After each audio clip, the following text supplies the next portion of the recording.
योगी आदित्यनाथ को मैं चैलेंज कर रहा हूं कि 24 घंटे के अंदर अगर वो वाकई में योगी है और उत्तर प्रदेश के मुख्यमंत्री हैं तो प्रूफ दिखाएं।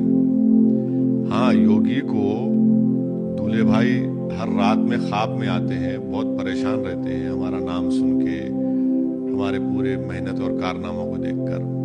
मगर बिहार जाकर भी योगी दूल्हे भाई का नाम ले रहे हैं। पाकिस्तान और ओवैसी, क्या योगी को नहीं मालूम कि पाकिस्तान को हमने जाकर वहां पर हमने पाकिस्तान में भारत के बारे में बताया था, भारत की जमहूरियत के बारे में बताया था। मगर ये योगी का फ्रस्ट्रेशन है।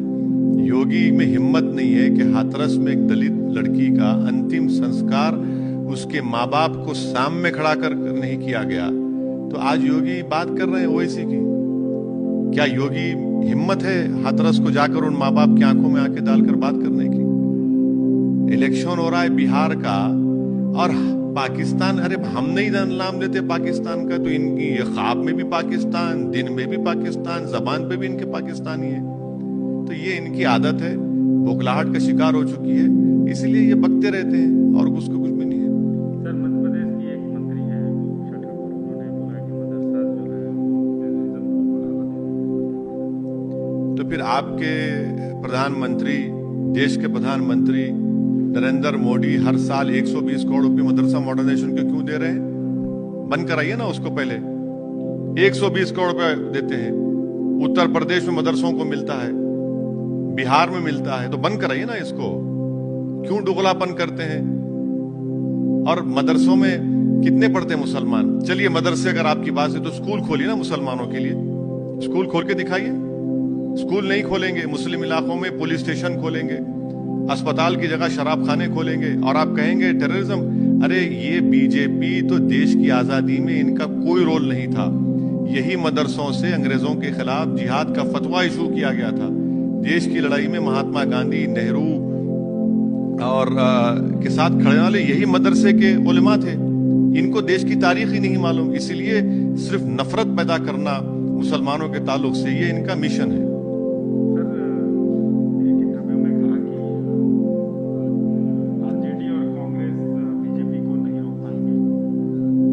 बिल्कुल, इसलिए कि 2019 के चुनाव देख लीजिए आप।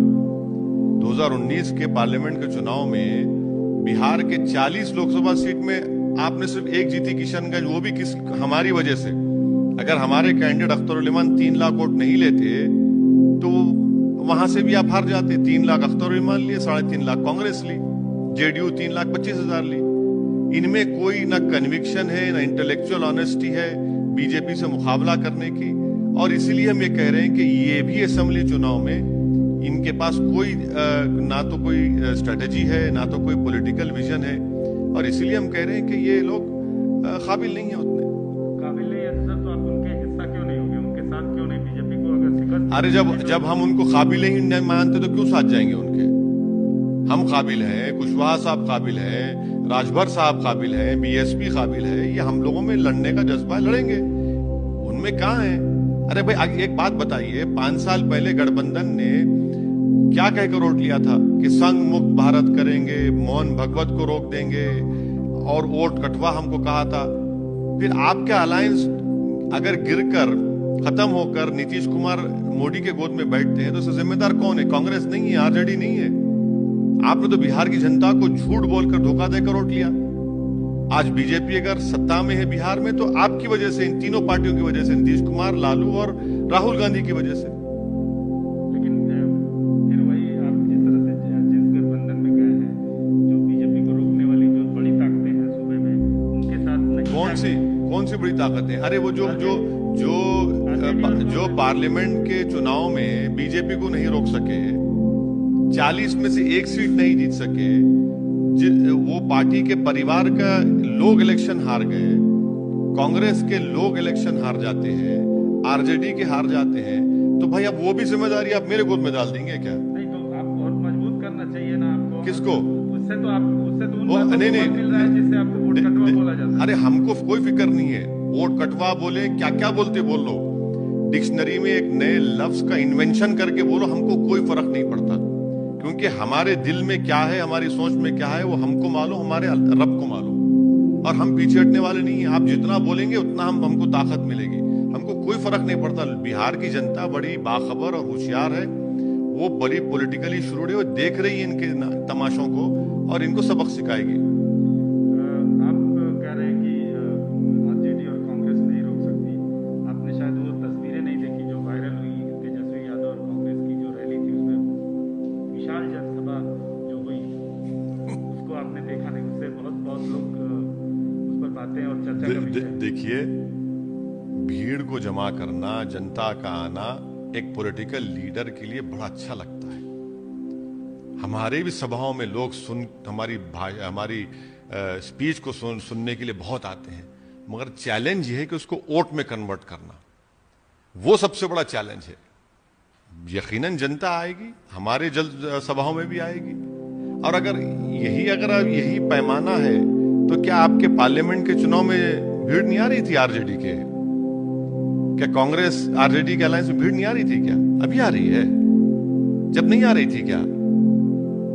ये चीज है, देखना पड़ेगा आगे जाकर। हमारा मकसद एक ही है कि एक मैसेज, पॉजिटिव मैसेज बिहार की जनता को हम देंगे और उसमें कॉन्फिडेंस इंस्पायर होगा और तब जाकर वो वोट में कन्वर्ट होगा।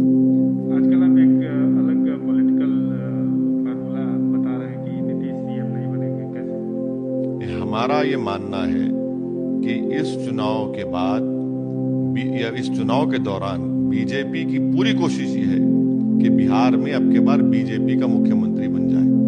वो नीतीश कुमार को मुख्यमंत्री बनाने की कोशिश नहीं कर रहे हैं। बीजेपी की पूरी कोशिश ये है कि अब की बार बिहार में बीजेपी का मुख्यमंत्री बने और नीतीश कुमार को घर में बिठा दिया जाए। इसीलिए हम बिहार की जनता से कह रहे हैं कि बीजेपी को अपना मुख्यमंत्री बनाने के रोकने के लिए आपको कुशवाहा साहब और देवेंद्र यादव साहब जो अलायंस और राजभर साहब बीएसपी जिसमें है उसका साथ देना है। बीजेपी की ये स्ट्रेटेजी सब पे सामने है, सब जानते हैं इस बात को। ये कोई मैं नई बात नहीं कह रहा हूं, हर आदमी जानता है, बिहार की जनता जानती है। और रामविलास पासवान के जो पुत्र हैं चिराग पासवान, उनका जो इस समय राजनीतिक जो उन्होंने बातें कह रहे हैं कि प्रधानमंत्री का मैं सम्मान हूं, लेकिन उन्हीं की पार्टी के खिलाफ लड़ रहे हैं, उनको आप कैसे देखते हैं? उनकी भूमिका को कैसे देखते हैं? भाई वो देखिए, अब वो किसकी लंका जलाएंगे? किसकी लंका जलाएंगे वो? ये दिल्ली में आप मोदी के साथ, पटना में नीतीश के साथ नहीं, आप ये किसको क्या कर रहे हैं? बिहार की जनता देख रही है इसको। और फिर आरएसएस के लोग ऑर्गेनाइजेशन सेक्रेटरी एलजेपी में ज्वाइन हो जाते हैं तो क्या पैगाम है? कौन इनको सपोर्ट कर रहा है? बड़े बड़े बीजेपी के लीडर्स इनको ज्वाइन कर रहे हैं और नरेंद्र मोदी के ताल्लुक से, अमित शाह के ताल्लुक से बोलते हैं कि ये लोग बड़े सख्त लीडर हैं। ये इतने नरम हो गए कि इनके पूरे के बड़े बड़े लीडर्स एलजेपी में जाकर इलेक्शन लड़ रहे हैं। ये किसकी आंखों में धूल झोंक रहे हैं? बिहार की जनता में तो आंखों में धूल नहीं झोंक रहे हैं आप। बिहार की जनता देख रही है पूरे आपके इन चीजों को और एक अच्छा फैसला लेगी। बीजेपी धूल झोंक रही है या चिराग पासवान? नहीं, ये मैं तो यही कह रहा हूं ना कि मकसद यही है कि बीजेपी का मुख्यमंत्री बने। नीतीश कुमार को मुख्यमंत्री बनाना बीजेपी का मकसद या आरएसएस का मकसद नहीं रहा। इनका मकसद यह कि अब के बार नीतीश कुमार को बिहार का चीफ मिनिस्टर ना बने बल्कि बीजेपी का बनाए। और हम बिहार की जनता से कह रहे हैं कि आपने 2019 के चुनाव में आरजेडी को, कांग्रेस को वोट दिया, वो नाकाम साबित हुए। अपने वोट को, आपका कीमती वोट है, उसको जाय होने मत दीजिए, उससे नुकसान होने मत दीजिए, अपना फायदा कराइए और कुशवाहा साहब और देवेंद्र प्रसाद यादव, बीएसपी, राजभर साहब के अलायंस को वोट दीजिए। एक अंतिम सवाल सर, जो आपका गठबंधन है, आपके विरोधी, अरे भाई, ये जो तोपें तो चली नहीं 19 पार्लियामेंट चुनाव में।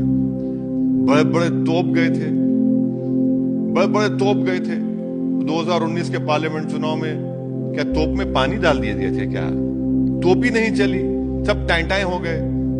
चलिए, हम तोप हैं तो हमारा, जब हमारी घनगरज चलेगी वो निशाने में बैठेगी, हमको पूरा यकीन है। मगर आपका तोप तो एक्सपायरी डेट हो चुकी है ना उसकी। वो आपको बोल रहे हैं? अरे हमको तो सारी दुनिया बोलती है, हमको फिक्र नहीं है। बीजेपी बोलती है हमारे बारे में, आरएसएस बोलती, नीतीश बोलते,